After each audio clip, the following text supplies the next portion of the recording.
दोस्तों नमस्कार। ये देख रहे हैं ये चिराग। नीदा फाजली ने कहा है कि इन चिरागों को हवाओं का कोई खौफ नहीं, इन चिरागों को हवाओं का कोई खौफ नहीं, इन चिरागों को हवाओं से बचाना चाहिए।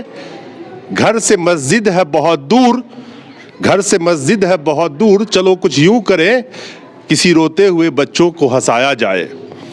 इस वक्त मैं खड़ा हूं टाउन ह्यूमन फाउंडेशन, जो इन बच्चों के लिए क्रिसमस का त्यौहार एक खुशी के रूप में मना रही है, इन बच्चों के साथ मना रही है। और जिस तरह से ये बच्चे बिलोंग करते हैं मध्यम वर्गीय परिवार से, कोई किसी के पिता मजदूर होंगे, किसी की आर्थिक स्थिति अच्छी नहीं है, तो यहाँ पे इनकी फ्री एजुकेशन भी दी जाती है। और जिस तरह से इन बच्चों ने आज यहाँ पे क्रिसमस का त्यौहार मनाया, जो आप मेरे लेफ्ट के स्क्रीन पे शायद देख पा रहे होंगे कि किस तरह से झूमते नाचते गाते ये बच्चे।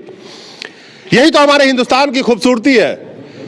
ईद भी लगता है अपना, दिवाली भी अपनी लगती है, क्रिसमस भी अपनी लगती है, हर त्योहार। यही तो भारत और हिंदुस्तान की खूबसूरती है, जो इन बच्चों को आज इनको भी दिखाया जा रहा है और हमें भी यहाँ की इतनी खुशी हुई।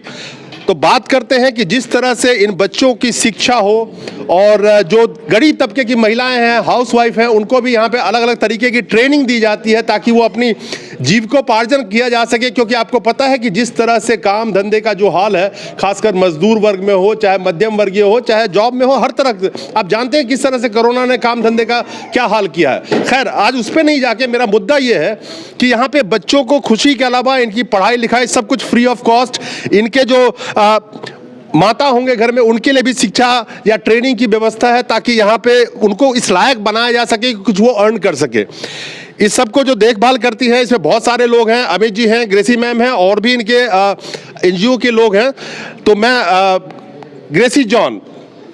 ग्रेसी मैम से बात करना चाहूँगा कि सबसे पहले तो बहुत अच्छा लगा हमें यहाँ के, तो wonderful work you are doing. जिस तरह से इनकी खुशी हमने देखी, और ये सब हीरे हैं जो कोयले के खान में हैं, और ये जब तराश रही हैं आप, तो कल को ये क्या बन के निकलेंगे और किस तरह से अपने देश का नाम रोशन करेंगे, अपने शहर का नाम रोशन करेंगे, अपने परिवार का नाम रोशन करेंगे, अपने समाज का नाम रोशन करेंगे, और अपना तो करेंगे ही।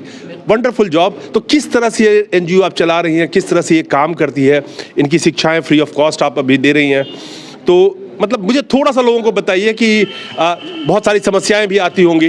बहुत समस्याएं, तो कैसे हैंडल कर पा रही हैं आप इस दौर में भी? समस्याएं हमारे पास फाइनेंशियल तो सबसे बड़ी समस्याएं हैं, बाहर से भी आती है हमारे पास समस्याएं, लेकिन क्या है ना कि पीछे सपोर्ट है। कभी कभी मैं इस समय अमित जी का बहुत धन्यवाद करती हूँ, रिंकू का भी।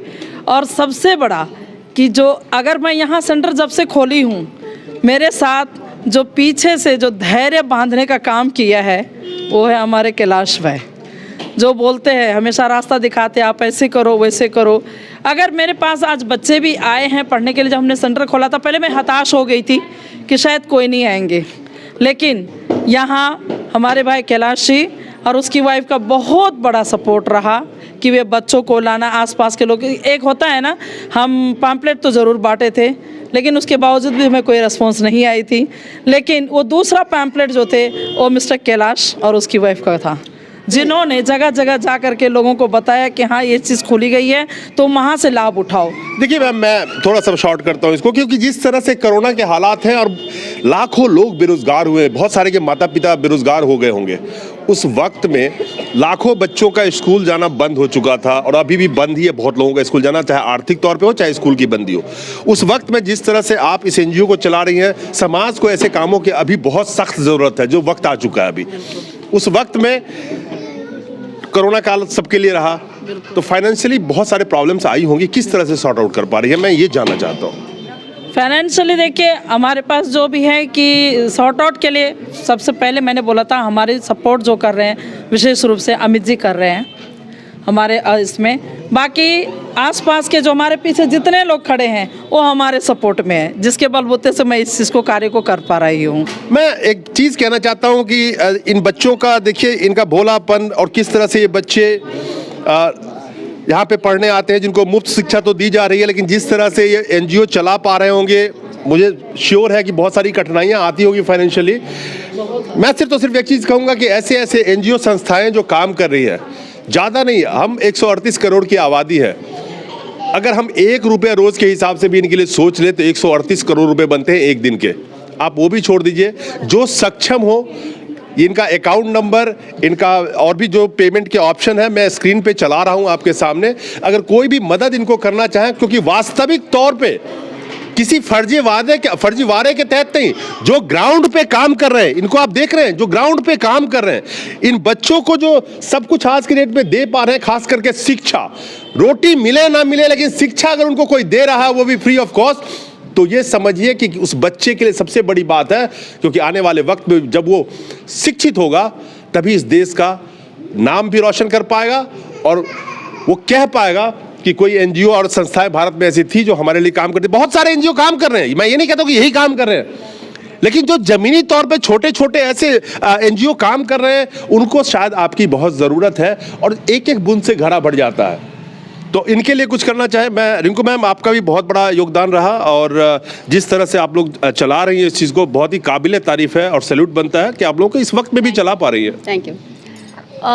बस कोशिश है कि हम आगे बढ़े और अपने साथ जो छोटे छोटे बच्चे हैं, जैसा कि आपने कहा कि कोयले की खान में हीरा होता है, तो ऐसे हीरो को हम ढूंढने की कोशिश कर रहे हैं, उन्हें तराशने की कोशिश कर रहे हैं ताकि आगे जाके वो अपने साथ साथ हमारे देश को भी किसी मुकाम पे खड़ा कर सकें। हमारे देश को भी किसी मुकाम पे खड़ा कर सके, बहुत बड़ी बात है। उस मुकाम पे खड़ा करने के लिए किसी ना किसी को तो आगे आके उनको उनका हाथ, नौनिहाल का हाथ थामना पड़ेगा ताकि कम से कम उनको इस लायक बनाया जा सके ताकि जब वो आगे चल के अपना नाम, अपने देश का नाम रोशन कर सके। हमारे साथ हैं Amit ji. Amit ji, as I understood you have done also a wonderful job, बहुत मेहनत कर रहे हैं आप। किस तरह से आप लोग इस चीज़ को चला पा रहे हैं? और सबसे पहले तो मैरी क्रिसमस मेरी तरफ से आपको, पूरी संस्था को भी और जितने लोग यहाँ पे खड़े हैं सबको भी। बट मैं देख पा रहा हूँ कि जिस तरह दौर चल रहा है, बड़ा मुश्किल है आज की डेट में एनजीओ को रन करना जहाँ पे सपोर्ट ना मिले तो। लेकिन आपका जैसे बता रहे हैं, you are very supportive but you are doing a great job. तो किस तरह की समस्या आपके सामने आ रही हैं? Thank you sir. समस्या है, हल्की फुल्की है, और अगर कोई फाउंडेशन से थोड़ा सा हमें मदद मिल जाए तो अच्छी बात है।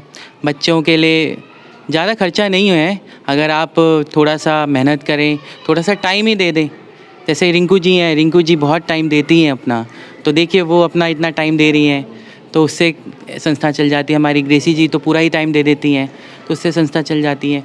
तो थोड़ा सा फंडिंग चाहिए होता है कि बच्चों के लिए बस, और हो जाता है। देखिए, मैं आज तक मैंने कभी अपील नहीं किया, मेरे सैकड़ों हज़ारों वीडियो मेरे चल रहे होंगे, मैं कभी इस तरह की बातें तो नहीं करता, लेकिन जब मैं आज ग्राउंड पे आया हूँ और इन बच्चों के चेहरे पे जो खुशियाँ देखी है और जिस तरह से टाइन ह्यूमन फाउंडेशन ने काम कर रहे हैं जो एनजीओ है, तो मैं इनका नंबर भी नीचे चला रहा हूँ स्क्रीन पे ताकि और इनका अगर कोई भी छोटा सा हेल्प भी आप करना चाहे, छोटी छोटी हेल्प, महीने में, रोज़ में, जब भी आपको लगे, मुझे लगता है कि इन लोगों की मदद की करना चाहिए। सख्त ज़रूरत है इन लोगों को, ताकि जिस तरह से यहाँ पे आज देखिए क्रिसमस मना रहे हैं, बच्चे बहुत खुश हैं। क्रिसमस का मतलब मेरा यहाँ पे है कि बच्चे की खुशी, मुझे लगता है कि बच्चे अगर यूं ही खुश रहे तो रोज़ ही क्रिसमस है इनके लिए, और रोज़ ही दिवाली है, रोज़ ही ईद है। तो यहाँ पे ऐसा नहीं है कि यहाँ पे जो बच्चे बैठे हुए हैं कि वो किसी खास समुदाय के ही बच्चे हैं, हर तरह के बच्चे, हर समुदाय के बच्चे बैठे हैं यहाँ पे, किसी खास तबके के लिए नहीं चलाया जा रहा है एनजीओ। तो ये बहुत अच्छी बात लगी। आई एम राइट, सब तबके के बच्चे होंगे? बिल्कुल बिल्कुल बिल्कुल, सब बच्चे हैं, हर तरह के बच्चे, हर तरह के बच्चे हैं। तो अगर आप कोई भी सपोर्ट करना चाहे तो इनसे बात करना चाहे तो इनका नंबर भी मैं स्क्रीन पे दे रहा हूँ, इनका पेमेंट डिटेल्स भी स्क्रीन पे दे रहा हूँ। तो सपोर्ट कीजिए ऐसे ऐसे छोटे छोटे संस्थाओं को, इन्हीं को नहीं, और किसी को भी आप सपोर्ट कर रहे हैं या करना चाहते हैं तो जरूर करें। जो लगे कि आप अगर डोनेट कर रहे हैं तो आपके पैसे का सदुपयोग हो रहा है और उस पैसे से किसी नौनिहाल के चेहरे पर हंसी और उसकी भविष्य बनाने की तैयारी चल रही है, जो आगे आके भारत का नाम रोशन करेगा। नमस्कार।